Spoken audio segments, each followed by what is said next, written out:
really want to use this as an inspiration, especially for the younger ones who see you. I mean, 5150, for example. I see kids with the hats, with t-shirts, with it. I see them everywhere because I play at the Fashion, and they're wearing your brand, and so there is a connection, and I want them to learn from your experience, and I hope they read this book, because this book, to me, it really, like I said, I wrote back to you. It triggered me, it inspired me, and then all that stuff. And it's not to be, I'm sure everybody has said great things about it, but it's honestly what I'm saying. It really, reading it, talk about going on trips. Talk about, this book is a trip. This book is a trip. So, and it's amazing that you are still here. Her and I was talking about it the other day, where if we had not finished reading the book, I think we probably said, poor thing, he died. Oh, and yeah. It was one of those things when I was writing the book, though. I wanted to make sure that I kept the reader engaged, enough to want to know what's going to happen next. What's the next chapter? So because it all does come to that one part in my life where it was my turning point, and that's when I knew that if I don't make a change right then and there, and a real change, not the kind of changes that are because family members told me I needed to do, or friends, or counselors. I went to many drug rehabs, and people tell me, you should do this, you should do that, or trying to, and I'm not saying their advice wouldn't have worked for many, but nobody knows me better than myself, and if I finally needed to get to a point where it's like, you know what, I'm going to make the changes that I know that I need. If my friends or family don't like it, I think they'd rather see me alive and doing well than continuing down this road, because I tried so many times to get clean, and then I'd do okay for a while, then I relapse, and then every time I would go back to relapsing, it was always worse to get clean again, because you stop believing yourself, you stop believing that you can, and it's always that hard. Like, was that first week, or you think, my God, I've tried to be clean. I've tried this before. Oh man, it's gonna be tough for the first couple of weeks or the first couple of months, especially. There's times when I went into debt. I lost. I had no money. I had no place to live. So it's kind of like rebuilding that. Paying your bills again and start. Gaining people's trust. I mean, it's tough. It is. When you've done it. I did that for 13 years. After 13 years of going back and forth, and people pretty much saying, you know what, screw you, we don't believe you. So it wasn't easy to get back clean. I think that's one of the things why when I went on those binges, I went to those extremes, because I knew deep down inside I'm not this kind of person. I knew that, hey, Carlos, man, your whole life, through your childhood, I didn't say whole life, but all through I was an athlete, I was MVP, captain of my team. I had pretty girls, I had nice cars, drugs was I never played around with drugs through my school years. I never really drank much. I drank here and there, but it wasn't, and so I always knew deep inside that I wasn't that person. I even had someone, I used to party with people, and they used to say, Carlos, just accept it. You're a drug addict. You're always going to be a drug addict. Don't fight it. This is who you're going to be for the rest of your life. Yeah. If I actually let myself believe that, yeah, I would still be doing drugs now, because that's what they were doing. Those are the people that just chose to give up. And I knew that I wasn't going to give up, even though at that moment. It was hard to think, okay, how am I going to stop again? How am I going to do all this and that? But I just know deep down inside I believed in myself, and I went on those binges. And I think sometimes I party so hard, like, okay, this is my last binge. I'm going to go out there. I'm going to I got different stories in the book about Vegas and East Coast and different things. So okay, this is going to be my last binge or whatever. But those just became the worst. Those ends up, because you party so hard that I'm surprised I lived through it. And when I came back to nothing. So anyway, but I never stopped believing, and that's the Right. and that's the Exactly. you know, you talked about the brand 5150. I created that brand to remind myself to never give up, to always believe in myself. And that's the reason why I created it, and then it just kind of grew from there.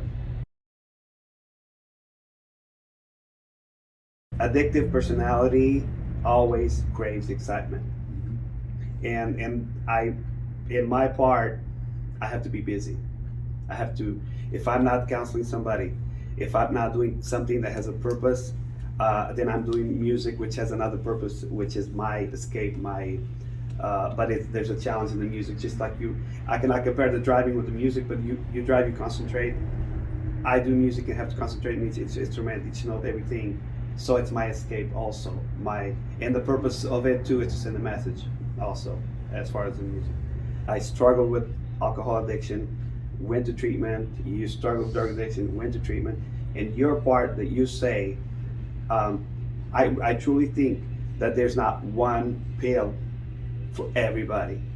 And I see it in clients that come here with addiction, that everyone has a different personality. It's like there's not the babies don't come with an instruction book. Yeah.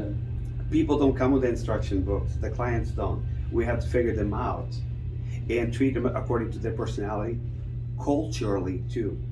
Yeah. I deal with a lot of Portuguese people that speak Portuguese, and I have to speak to them in our culture, in our way. Right, Even right. Cussing in Portuguese, because that's how they will get it. Just getting people to feel comfortable with you and, Yes. and speaking their language. Yeah, for sure. And so that's one way to deal with each different personality, each different addiction. Can I touch on something there? You're talking Yeah. about being bored or that kind of personality.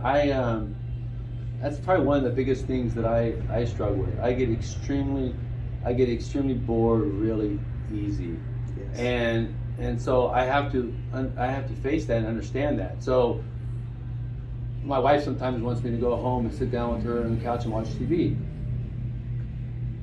I have a hard time doing that, and so so it's not that I don't love her, it doesn't I don't want to spend time with her, but she needs to understand that, hey,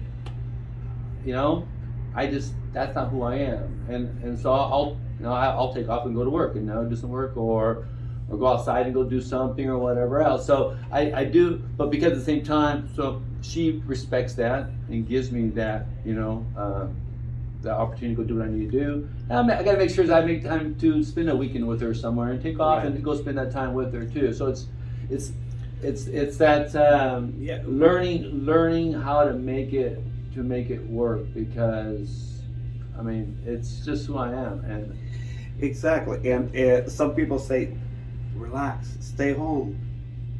Oh my gosh, this has become also my home. This organization, and that I have to do something all the time. I can't just be there. I can't just be on the phone going like that all the time, unless I'm messaging somebody or whatever. Otherwise, yeah.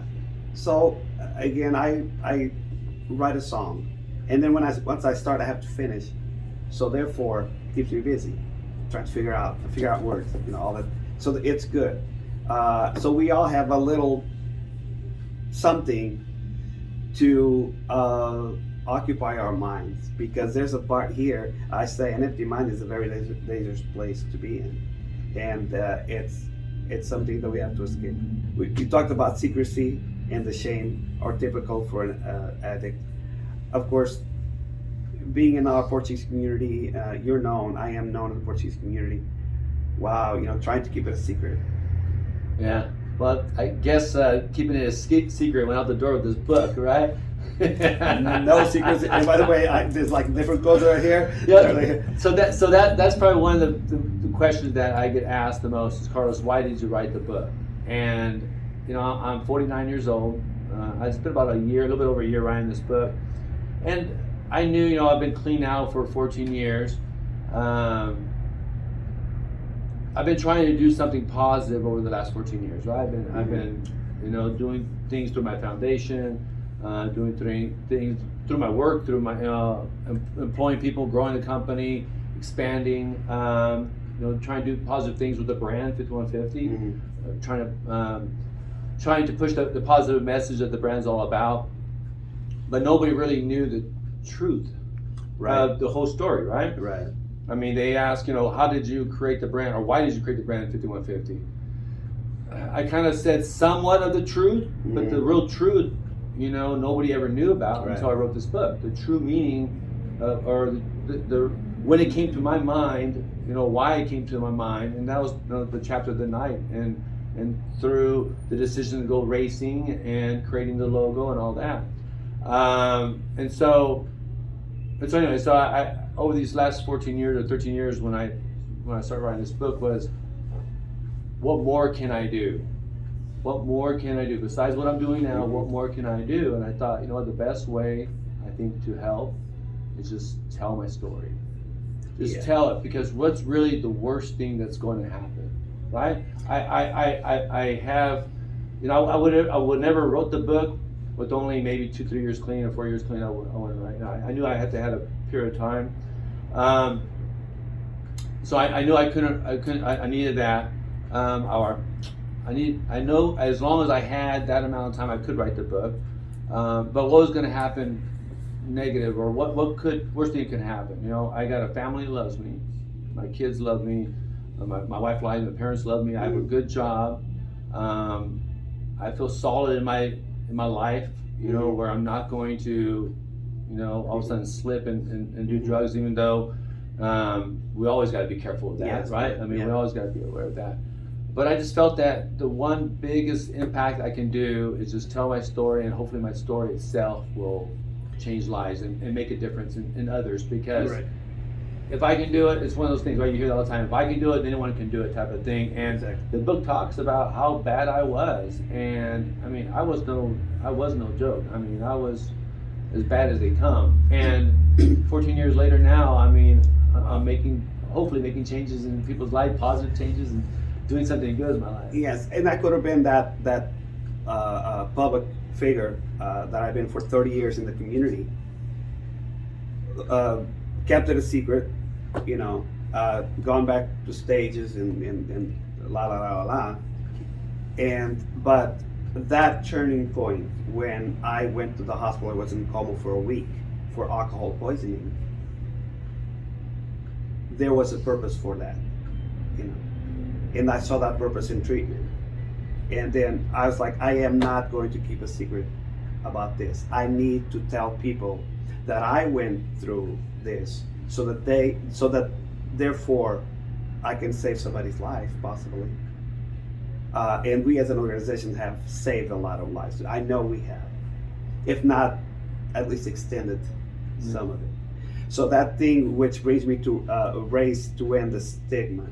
And that's a fight that I always feel, a battle that I feel like I'm always going through with our Portuguese community, is to make them understand that it's okay to talk about it. Maybe not to just anybody, but it's okay to come here and talk about it. It's okay to let your feelings out, because we're afraid of the word getting out, and sometimes we become enablers as parents or as family members or as friends. We enable a lot of people because we don't want anybody to know that so-and-so is drinking, so-and-so is drugging, it's very ugly. But I just want people to be able to talk about it and to resolve it. I don't like and that's another thing that I'm trying to do, is when I was going through my battles, I know that there's different organizations, different people that could have probably reached out or something, but it's almost like, oh no, it's not my problem type thing. And I felt afterwards, and this is another reason why I started this organization, Bom Samaritano, is because I want to do for people what I think could have been at least tried to be done with me, have someone reach out to me, and I really didn't have that, except my family, but they didn't know what to do. So a lot of my work is working with families to educate them and to let them know what it is that someone is going through in their struggle. Right. And your book talks about that. Of course, I know your dad, and I know your mom. She reminds me so much of my mom. And it reminded me, because from then on, when I traveled to New York, to Boston, to Azores, to Canada, to whatever, I make sure when I get there, I call my mom. She needs to know that I'm okay, because she was sold for so many years too. So, and the family, there you go. One thing that I think is very important is that we just, there's the past, but don't live there. Yeah. Well, you said something though. You went through your 3 years of addiction, and you're looking for that. You're needing that one help or that one person, or like you said, you're doing what you're doing now because maybe you didn't have what you needed at that time, that person or that place to go to. My situation was a little different, where I felt that I had all that. Like I had every family, every friend, whatever you want, and like support. And then I've been, either I was going to rehabs because I was forced to because I got arrested, Mm-hmm. or I went to rehabs because family asked me, or I went to rehabs because I actually really truly, and be quite honest, every time I went, I always gave it 100%. Mm-hmm. I was like, I'm going to learn what I need to learn to stop forever, right? I mean, Mm-hmm. so I always felt like I had all the tools to stay clean forever, but honestly, I don't think I was ever ready. I think I myself, Yeah. when your wife comes to you and says you have a little baby was just born, how can you not stop for that baby? That's or your dad says, hey, I'm going to sell the whole company, I'm going to sell everything. If you don't stop, you're going to lose, everything. And I go on and on and on with the opportunities. Or the book talks about how many times I tried to kill myself, or the right. few times I tried to, or whatever, intentionally or unintentionally. But it was just, I tell this to people that are going through this with loved ones with addiction. You can say everything you want to say, but the person's never going to change until they're ready, until they really are ready. And when is that? Everybody has Exactly. different times or whatever that may be that I cause that person to want to make that lifelong change. Because you'll know, like when I made that final, I knew, okay, I'm gonna get serious with this, and everything I've ever learned through all my rehabs and counselors and this and that, I already knew all that already. Yeah. I just actually put this stuff to practice and actually took it serious, and most importantly, I introduced my own things Mm-hmm. that no one could have ever told me, hey Carl, you should do this, you should do that. These are my own things that I knew, and that's my my racing, my foundation work, my the 5150 creating the 5150 brand. These are things that I might be helping, or might be these tools or these things might be out there, but those things are helping me every day as well. It helps me. It makes me feel good to help others, and I think that gives me strength. It gives me strength to continue doing what I'm doing because I'm helping others, making a difference. And And I like that your part about having an angel on one shoulder and the devil on the other shoulder. It's like your body, and you mentioned that it's like your body is literally being controlled by another spirit, by another being, because it's not really who we are. I believe that our soul is not that. Our soul is not doing all that craziness, because that's not. I don't think that's what we were born to do all this craziness, because it's really being out of control on drugs or alcohol. It's like that game that you play, that you go around, you try to walk and you still have no control over your body. It's like having no control over your life. I understand. It's funny you mentioned that, because I to this day, I think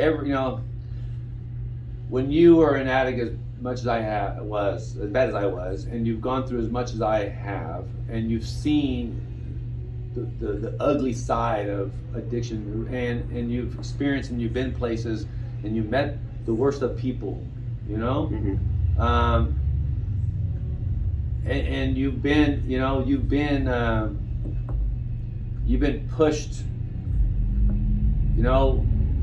both directions so much, you know, because I mean, I grew up in a Catholic family, you know, I pray to God every day, you know, I believe in God. But to believe in God, you have to believe in the devil too. I mean, there's a bad, there's a good. There's a bad and a good. And I told a story about one of my last binge was I went to church clean and sober as can be. Mm-hmm. I left that house. It was a friend's house of mine. I left there and said, you know what? I'm gonna go to church. I'm gonna pray. I'm gonna go back on a binge. My body, like that was my body saying, or my mind, or whatever it was saying. The devil already to that point said, I'm going back on a binge for whatever. I don't remember exactly what it was, but I knew that I needed to go pray because I needed to make it through this one. Anyway, so that was I think one of my last binges, not the last binge. But what I wanted to say is, this last night I had a drug dream. I had drug dreams. I had drug dreams. Yes. I wake up and I tell myself, "That's the devil, son. That son of a bitch is trying to get me back on drugs." And I wake up and I'm like, I mean, you wake up with the real. same guilt, like, oh no, I screwed up. Everything is gone. I had done that before. This one wasn't where I actually felt. Where I woke up and I asked my wife, "I didn't do drugs last night." I know I did that. This night it wasn't that. It was more like, why? Like, why after 14 years am I still? You know, and then once in a while, like I'll be driving down the road and something comes to my mind, and something will be like, and I'm like, here's a quote. I'm telling you, still have drug and I'm telling you, you still have the devil of drug addiction trying to get me back, come back, trying to get me back, and honestly, if many times over those 13 years. I was just driving around the road, everything was fine, and before you know it, I'm headed to my dealer, and yes. It just easily triggered by whatever it was, and arguments with the wife and the family or the work or blah. I can come up with 1,000 reasons, and if you want to do anything bad, you're going to come up with, you're going to find a reason to go do that bad thing. Blame somebody else, but you put yourself in a position where. You just cannot let that ever happen again. I think that's when I made it.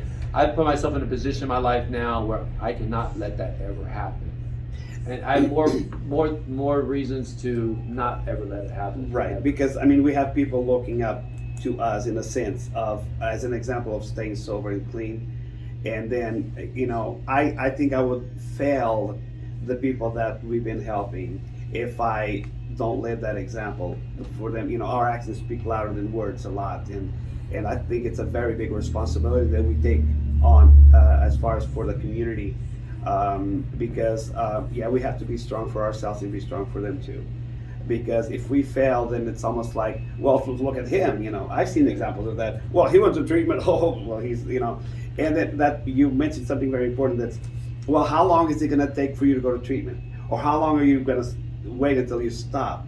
That's such a question that I get all the time.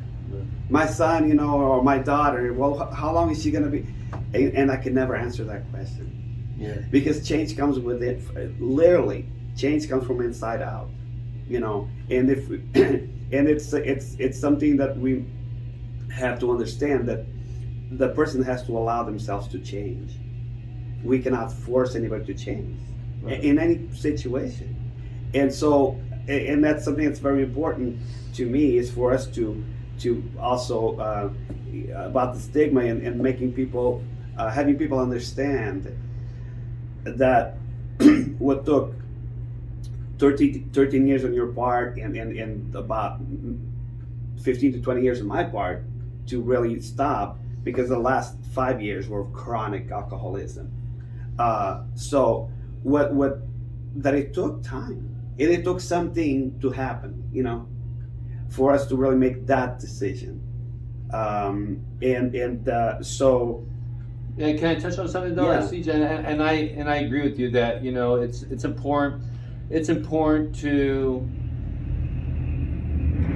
focus on.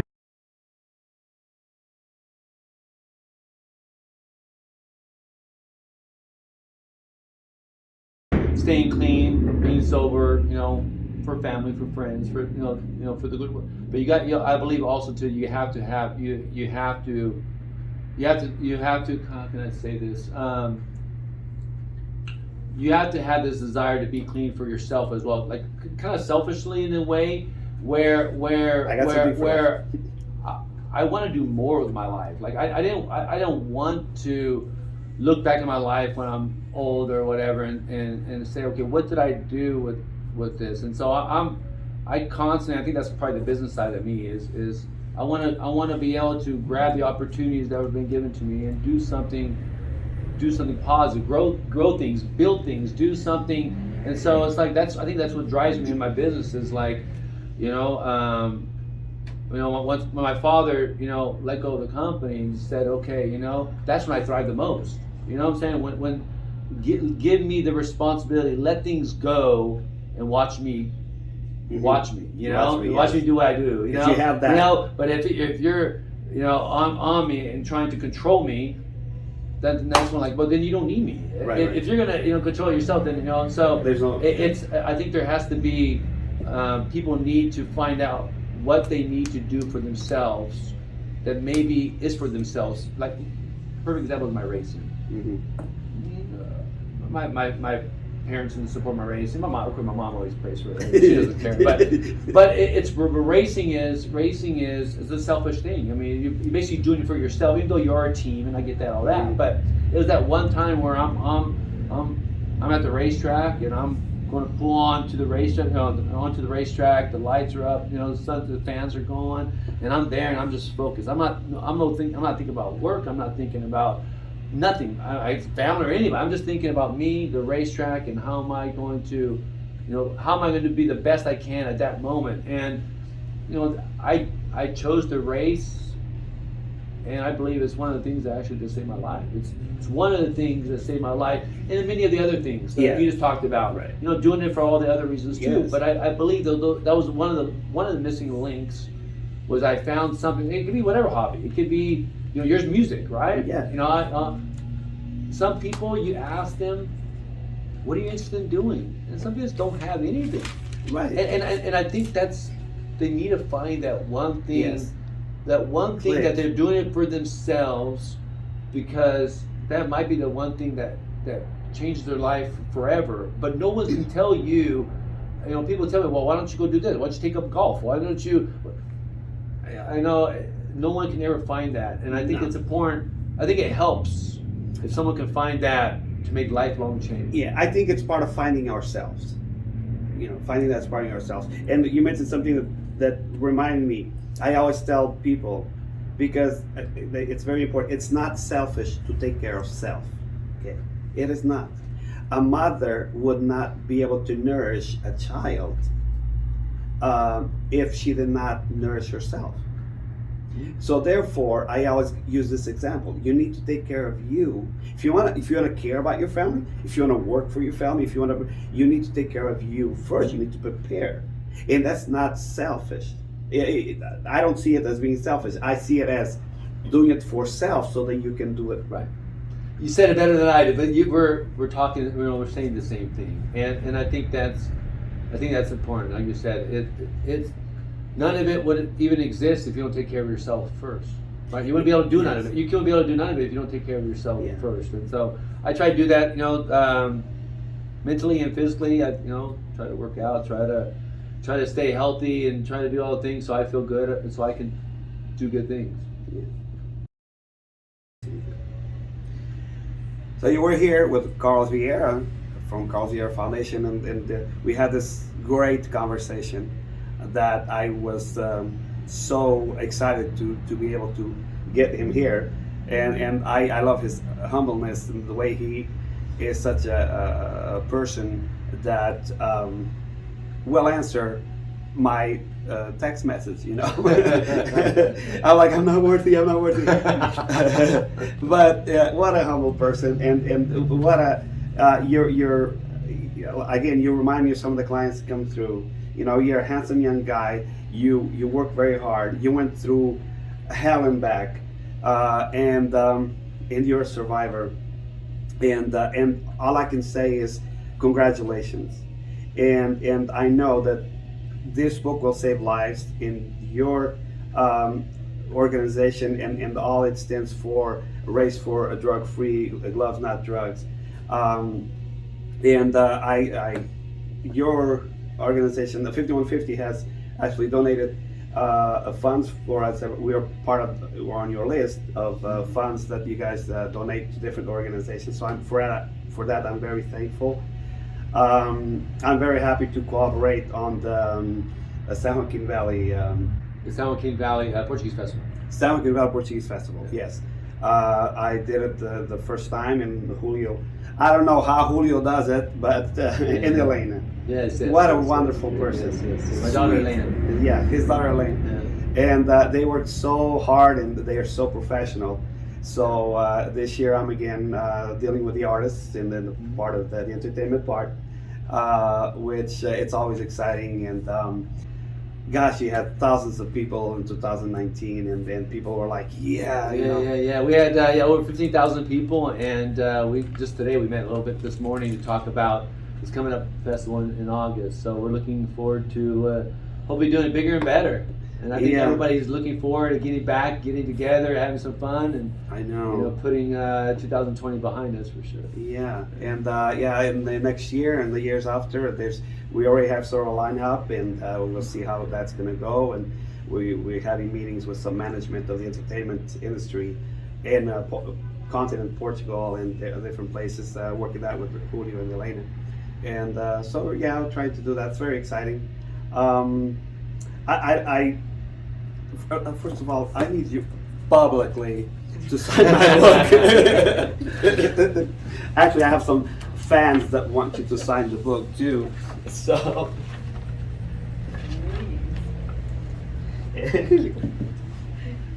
Alcides, you know what? I do not want to mess up how to spell your name. So Alcides, Machado, and it's a Brazilian name, by the way. So since you were born in Brazil, I just want to put that in. I mean, if that gives me any point. Edit this, right? There you go. And that's for Margaret. And this, I want to keep it here at the foundation as a reference book to the clients that come in. And that's for our clients that come in for our meetings, because we do hold meetings, group support meetings, and just reaching out to the community and trying to make a difference one person at a time. That's one of my sayings that I have that's painted on the walls of Amy Thomas Produce, my sales team, is make it happen. Because that's my, I believe we all can, make things happen if we believe in ourselves and work hard and fight for it every day, We're only limited to, what's up here, right? Yeah. Because it ends with, there's always hope. Yes. That's another quote that stuck to my mind at reading the book. Well, Carlos, I thank you. See, it's been a pleasure, man. Thank you being very here. much. Yeah. You're welcome here to this humble place anytime, and I hope that we can sit and talk and figure out how we can cooperate with each other, collaborate for the good of the causes that you stand for and that I stand for, and that we can be. And by the way, is there a movie? I want to be your a limo driver. Well, I want to say congratulations to you for your sobriety and the work that you're doing. I mean, it's your organization was brought to my attention by a couple of friends of mine, and they strongly believe in what you're doing. And the more that I learn about it, the more I'm believing that all the great things that you're doing, and we're happy to support you. And let's continue working together, making the differences that we can in people's lives through our foundation, through your work, and through the brand 5150, and hopefully my book adds to those those differences, those positive differences in people's lives. Definitely. Is it coming out in Portuguese? Because I really want to see this in Portuguese. Is that right? If I can help, I will definitely help. Well, it is. It's funny you mentioned that. It is right now. It is being created in Spanish. The Spanish version is going to be coming out. There's a lot of Hispanics in our area, and there's been many requests. to come out with the Spanish version. So that's in the works right now. Okay. Well, who knows in Portuguese? Yeah. You're the first person that actually maybe put that in my mind, my brain. Maybe so. I don't. Because I mean, even this in Brazil and then Portugal itself, Azores and Madeira, this could really work a lot. There's a young man in my island of São Jorge, Azores, that wrote the book, and it's actually right there. Wrote in Portuguese only, and he actually wanted me to translate it to English. It's a small book. It's mostly just part of his story too, you know. But I think that this book will greatly be appreciated in the Portuguese language, and whatever I can, you know, do to help you on that, just count on me, because Okay, well, this has done a lot to my to my soul, just reading it and then knowing more about you, and just I have so much respect for you and your family, and I really appreciate everything that you do, and God bless you for every step that you take. Awesome. Thank you.